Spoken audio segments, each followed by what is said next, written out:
মসজিদের টাকা কেন সুদে ব্যবহার হবে? এটা কি কোনোভাবে সম্ভব? পৃথিবীতে আমার তো জানা নেই অন্য কোনো মসজিদের টাকা এইভাবে সুদে ব্যবহার হয়। 10 টাকা লাগা 2000 2200 টাকা। এই যে এখানে পাগলা মসজিদে যারা মানত করে বিভিন্ন কিছু দিয়েছেন, এখানে ছাগল দেওয়া হয়েছে, মোরগ দেওয়া হয়েছে, ডাব দেওয়া হয়েছে, তার সাথে সবচেয়ে বড় কথা এখানে মানত করে অনেকে কোরআন শরীফও দান করে। আর এই যে যেটা দান করা হয় এটা হচ্ছে প্রতি শুক্রবারে এখানে হচ্ছে সন্ধ্যার সময় নিলাম হয়, আর নিলামে যে টাকাটা ওঠে সেটা হচ্ছে প্রতি রোববারে হচ্ছে ব্যাংকে চলে যায়, আর ব্যাংকে যাওয়ার পরে নাকি এই টাকা থেকেই হচ্ছে সুদ খাওয়া হয়, সুদ নেওয়া হয়। এইটা জানার পরেই আমার আগ্রহ জাগলো যে মসজিদের টাকা কিভাবে সুদে খাটানো হয়, আর সেইটাই এখন আমি আজকে খুঁজে বের করার চেষ্টা করব।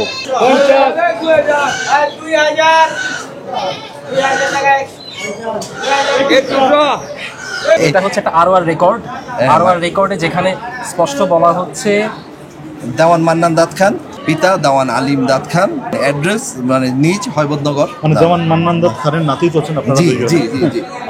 আপনাদের এখন বর্তমানে যারা দায়িত্বে আছে ওনাদেরকে এটাই বললাম, আপনারা সুদ খাওয়া বন্ধ করেন, আমাদেরকে দায় মুক্তি দেন। এই যে আপনারা সুদ খাচ্ছেন এটার গুনার ভার আমি এবং আমার পরিবার পাচ্ছে।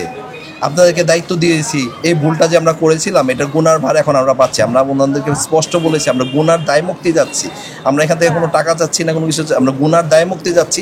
ব্যাংকে থেকে সুদ খাওয়া অন্তত প্লিজ বন্ধ করুন। এটা হয়তো বাংলাদেশের একমাত্র মসজিদ যার মানে টাকাটা মানে ব্যাংকে রাখা হয় এবং ওইখান থেকে যে সুদটা আসে ওই সুদটা আবার মানে এই মসজিদের কাজেই ব্যয় করা হয়। এইটা আপনি কিভাবে নিচ্ছেন? এটা আপনাদের যেহেতু এটা মানে এখানে একটা আপনাদের পারিবারিক একটা আবেগও আছে। এক কথায় অ্যান্সার দেওয়া যায় যে যখন খাবার দাবার নাই তখন প্রথম পিস শুকরের মাংস হালাল, সেকেন্ড পিসটা হারাম, কারণ আমি তো বাঁচবো না খাবার না পেলে। আর যখন উপায় থাকে তখন সামান্য হারাম জিনিসটাও খুবই দৃষ্টিকটু, খুবই অন্যায়, মেনে নেওয়া যায় না। আর যেখানে এরকম ইসলামিক মাইন্ড নিয়ে সবাই আসে আল্লাহ সুবহানাহু ওয়া তাআলার কাছে চাওয়ার জন্য, এসে যখন সেই টাকাগুলা এইভাবে ইউজ হচ্ছে, এটা তো খুবই দুঃখজনক, মেনে নেওয়া যায় না। এখানে যদি একটা লঙ্গর খানা হয়, কিশোরগঞ্জ শহরের কোনো মানুষ না খেয়ে থাকার কথা না। এত সুন্দর একটা ব্লেসিং আল্লাহ সুবহানাহু ওয়া তাআলা, এটা তো আরো বরকতময় হতেই পারে। অবশ্যই এই পাগলা মসজিদ হচ্ছে একটা শেষ স্পার্ক বলা যেতে পারে তাসাউফের লাইনের। কেন বললাম এটা? সম্রাট জাহাঙ্গীরের কাছে ইসলাম খান চিঠি লিখতেছেন যে এইখানের মাতুরিদি তরিকার লোকেরা এমনভাবে তাকে সম্বোধন করেন যেন তিনি একজন সম্রাট, মানে বিচার দিচ্ছেন সম্রাটের কাছে সুবেদার। আধ্যাত্মিকতার যে চর্চা এটার সাথে এই ফ্যামিলিটা খুব ক্লোজলি রিলেটেড, এবং উনি এই অভিযোগ করছেন যে এই তরিকার মাধ্যমে গোয়েন্দাগিরির কাজটা এরা চালায়। তো এখানে পাগলা মসজিদ ভাগলপুর যেখানে আর কি ইসাকার ডিসেন্ডেন্ট ওরাও, ওখানেও একটা মসজিদ আছে।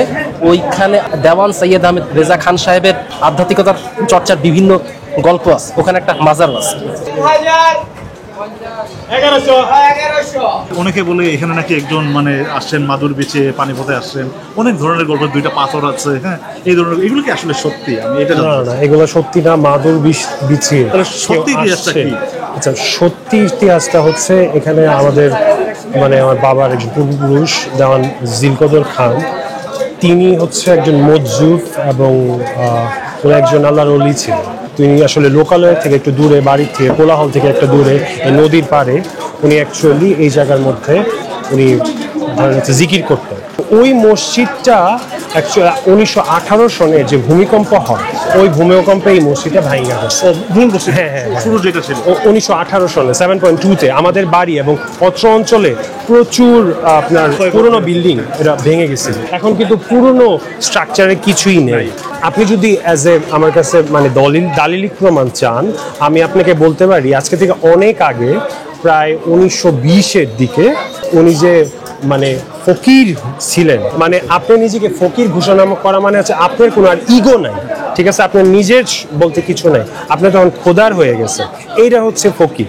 তো এইখানে একদম স্পষ্ট উল্লেখ আছে, হ্যাঁ, যে হচ্ছে আমাদের বাড়ি একজন যদি ওইখানে এসে দেওয়ান খোদা নওয়াজ খানের কথা লেখা, যে মানে turned a fakir then return to মানে ওয়ার্ল্ডলি ডিউটি, মানে একজন ফকির হয়ে গেছিলেন অ্যান্ড দেন হচ্ছে আবার ফিরে আসছেন, অ্যান্ড তার ব্লাড লাইন পরবর্তীতে কন্টিনিউ হয়েছে, পরে আমাদের পর্যন্ত আসছে। তো এইটা তো ডকুমেন্টেড, আজকের থেকে না, আর 100 বছর আগের থেকে। এটা এমন না যে আমরা একটা কিছু বলতেছি মুখ দিয়ে। মাদুর পৈত্যা কেউ বা কে বা একদম র্যান্ডম, এটা এই ধরনের মানে মিথগুলা বিভিন্ন অঞ্চলে পাওয়া যায়, কিন্তু দেওয়ান জিলকদর খান একজন ঐতিহাসিক ব্যক্তি এবং পাগলা সাহেব হিসেবে আমাদের যে ফ্যামিলির যে মানে ওরাল হিস্ট্রিতে ওনাকে কিন্তু আমরা জেনারেশন টু জেনারেশন পায়ে আসছি। ৬,০০০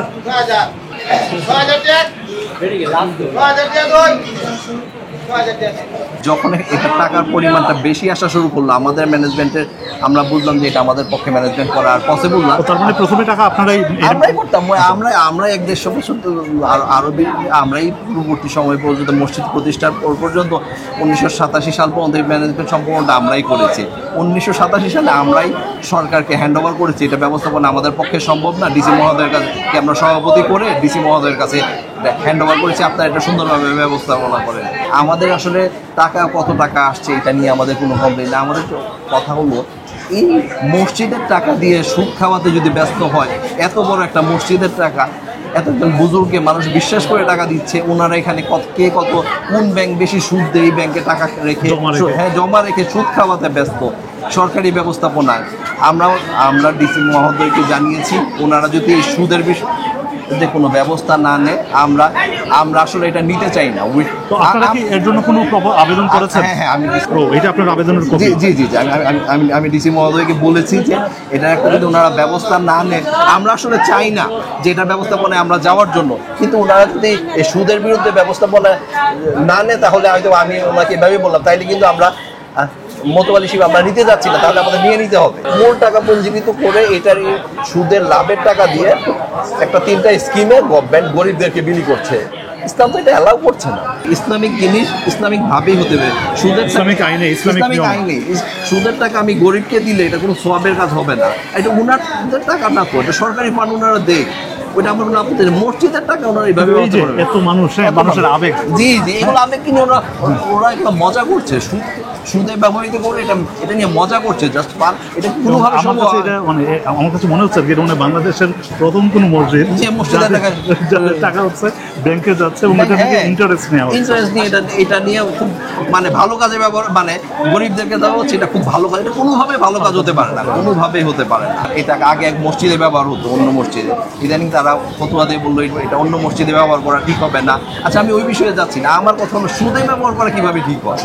মানুষের আবেগ নিয়ে, হ্যাঁ, আবেগ নিয়ে ব্যবসা। আমরা কি কোনো সময় এই দেওয়ান পাগলা সাহেবের নামে আমরা কি কোনো সময় মানে কোনো কিছু বলেছি?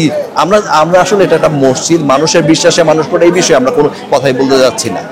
এটা তো মানুষ সবাই জানে, এটা এস্টাবলিশ হিস্ট্রি। এইটা গভর্নমেন্ট ওয়েবসাইটে এইভাবে লিখে দিচ্ছে। মাদুর পেতে একজন আসছেন, উনি এসে এখানে বসছেন, মাদুর পেতে বেশি আসে। হ্যাঁ, মানে এই ধরনের গল্প মানুষ বেশি মজা পায় আমাদের এখানে, এই ধরনের গল্প লিখে দিচ্ছে। এটাকে সরকারি প্যাট্রোনাইজেশনে মানে হিস্ট্রি বিকৃত হচ্ছে। আমি এই বিষয়ে ওনাদেরকে কথা বলেছি, ওনারা বিভিন্ন ফতোয়া দিয়ে বলতেছে এটা হারাম হবে না, এটা হালাল হবে, এটা বিভিন্নভাবে ওনারা লিগ্যালাইজ করাতে ব্যস্ত।